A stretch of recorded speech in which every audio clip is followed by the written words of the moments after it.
I am King Peen, derived from Gween the Peen, short for Gween is the penis. Welcome back to the vlog.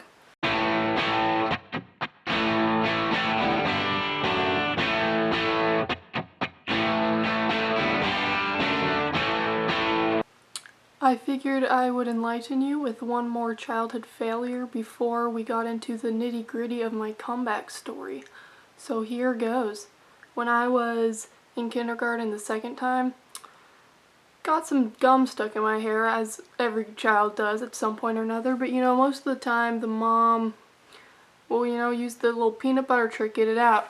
But I was so terrified of my mom finding out, and I'm like, I'm a smart kid. I can solve this problem myself. So I'm like, hey, it seems kind of foolproof? Maybe if I cut my hair right at the root, there's no way she would ever notice it's missing. Yeah, so I wasn't allowed to have bubblegum for a year, which is really hard when you're looting piñatas. I don't know why I didn't just take all the candy, because half of it's gum in most piñatas, or at least in the piñatas I was whacking the shit out of. I don't know why I just didn't take all of it and then barter the gum later, but no, I just picked out all the candy that wasn't gum. And if you had the audacity to be picky when you were looting piñatas, you'd just get bodied by the other kids. Like, you'd come out with maybe a couple pockets full, while they're all like, yeah. Everyone wore their stretchiest shirts to the piñata birthday parties. Okay, that's the end of the mediocrity. Time to climb the food chain. It all turned around for me on second grade field day. Let me tell you something. My class, Miss Weisner's class, were so fucking athletic. We had all the jocks, and all the other classes were full of weenies who didn't know how to compete. We were just bodying people in every event. Sack hops, three-legged races, the tug of war. Everyone knew we were just absolute Grecian athletes, chiseled out of marble. Then it all came down to me in the scooter relay. And let me tell you something. My abnormally long legs are OP in the sport of scooting. You want just the most reach and tiniest torso possible for maximum aerodynamics. And that is what I had. Let me tell you, my weird ass body type of 2/3 legs, 1/3 torso, 1/3 head, finally had to pay off in the end. All eyes were on me. It was up to me for us to bring home that mantle, that field day mantle, that feeling that can never be topped in any later athletics in your life. Let me tell you something. Scooters are made for kids who aren't afraid to die. You have to be drifting the corners. You have to be going full breakneck speed. You have to be ready to completely be slammed in a wall at the speed. You have to not be afraid of it, and then you need to harness that. And just with a touch of precision and agility. That's what makes the scooter you want, and that was the scooter I was. I was the anchor. It was tight when it got to me. As soon as I started rolling, game over.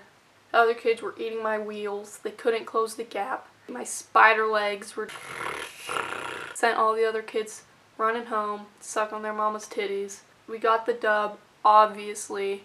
And that was, I would say that was the turning point. That's when I started getting recognized for my insane skills versus the physical qualities that had previously defined me, like my speech impediment or my hairy limbs. If you're bodying kids at field day, you get points for your team. Doesn't matter what you look like, doesn't matter what you sound like. You're automatically accepted, at least for the next week, But then luckily for me, I kept the momentum rolling. I was born to scoot, and I'm glad that it all came down to a scooter relay. I joined the cup stacking team. It was a pretty big deal. Oh, hear this. This is the most third grade kid shit you've ever heard. I ordered a customized mat, and it was pink camo. Ooh. Yeah. Bad bitch alert. You did not want to fuck with me and my cups. I put in reps and reps at home. I didn't sleep. I just stacked. It finally came to the competition, and I had it. I was in the first place by a mile.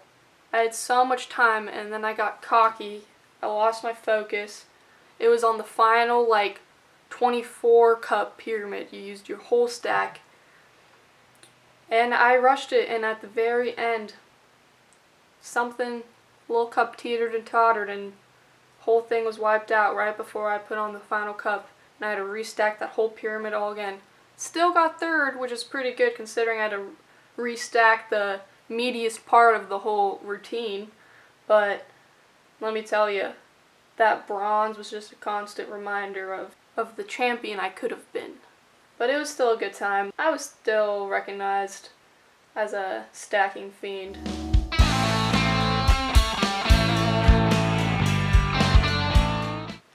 Kids are just fucking despicable. Like, Jesus Christ. If the whole world was run by recess justice, every man for themselves. If you were weak, you knew you were weak. You were constantly reminded of your flaws. If you were chubby, then you better be good at tetherball. If you were a ginger, game over. If you got lice, game fucking over.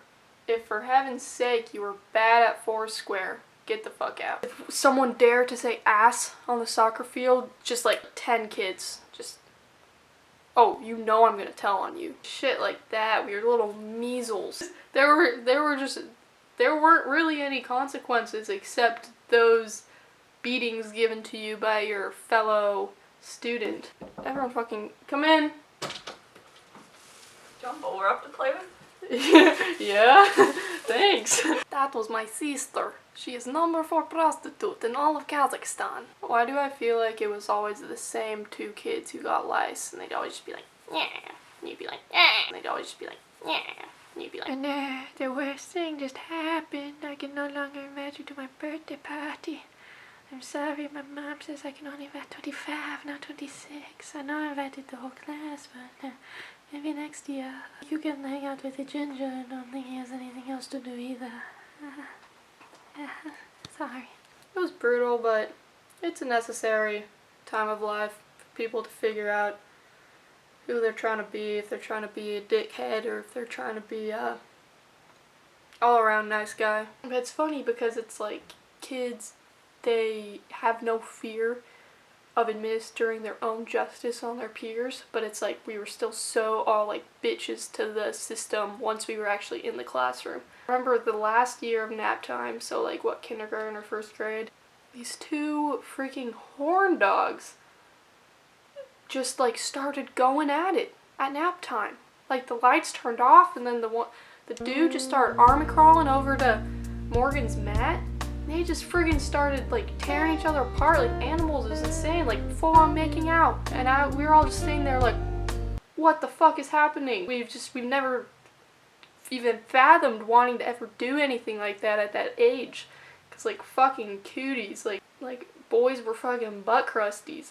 Believe me, I was always had far more guy friends than gal friends. Never would I thought of them in a like with any sort of lust. Yeah, so anyway, so they're making out and we're just like, what is happening? But, you know, we're all bitches to the system, so we're all just like staring at it like little creeps and just waiting until nap time ended. So freaking hour, they're just like freaking slobbering, playing tonsil hockey. Absolutely nuts. Probably one of the craziest things I've seen. As soon as the lights turned on, we were all running to the teacher. And they didn't even get detention or anything. We're all like, what the fuck is this? Is this a freaking whorehouse? Are we allowed to just run about and just, like, start macking on little, what age was that? Little 6-year-olds macking? Like, is that what school is? Is that what education is? We're allowed to just get away with that shit? So, that was something, alright. It's a crazy scene.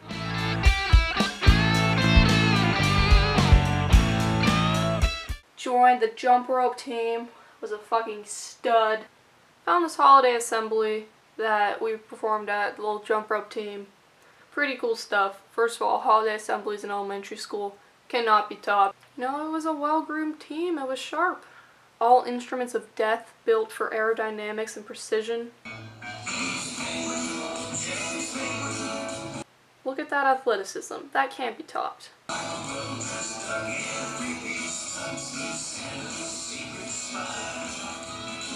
We were gods among gods.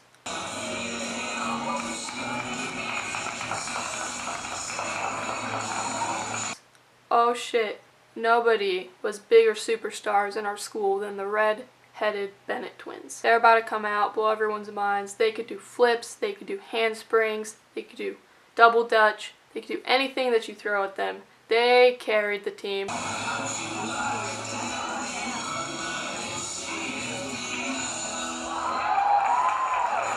That was a very rare hiccup.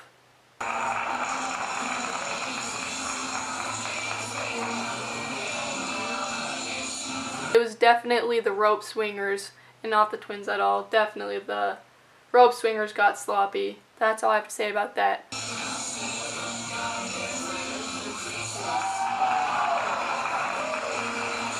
You know, I hope they're still at it. I hope it got them somewhere, because I'm pretty sure that was like their core activity growing up. For some reason, I couldn't find myself in this performance. Don't know what the fuck that was about. My mom wouldn't have been filming unless I was feeling definitely certain I was going to be included.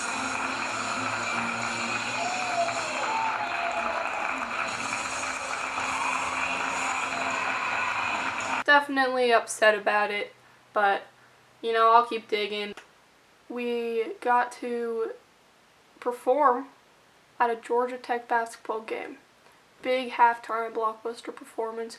Huge deal. Except it was a women's game, so nobody was there. And then it got a 5th grade enrichment, which was our gifted class. We had a stock market simulation.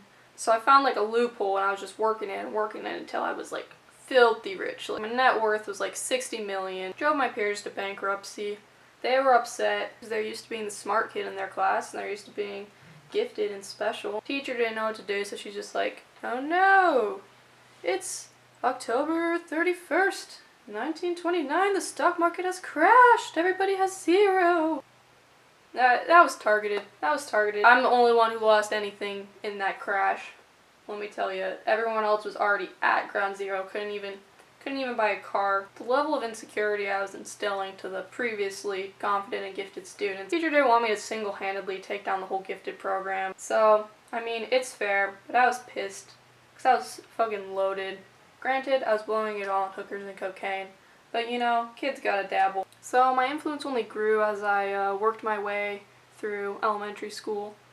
Definitely peaked at the stock market simulation. I was titled the Big Cheese because I was the wealthiest of all the other little rugrats. Yeah, so that was my elementary school. Pretty good time. Came out on top of the pecking order. You know, that's all a hairy gal with poop on her leg can ask for. I'm glad we've gotten to know each other better. The reminiscing has been great, but we're gonna start switching it up. Next week's gonna be a very special week. It's gonna be the love episode. Here's how it's gonna work. If you have any burning questions about matters of the heart, DM them to me. Even if we've never talked before, still would love to hear what you have to say. Yeah, so start with anonymous if you want to be anonymous, and then ask your question, and then end with a separate message that says for the vlog, so that I know when I look in the DMs, I know to not open it until I record. So you have till next Tuesday to get those in. Super stoked, super hot and ready for this banger of an episode coming up. So yeah, stay tuned, lots of stuff's happening.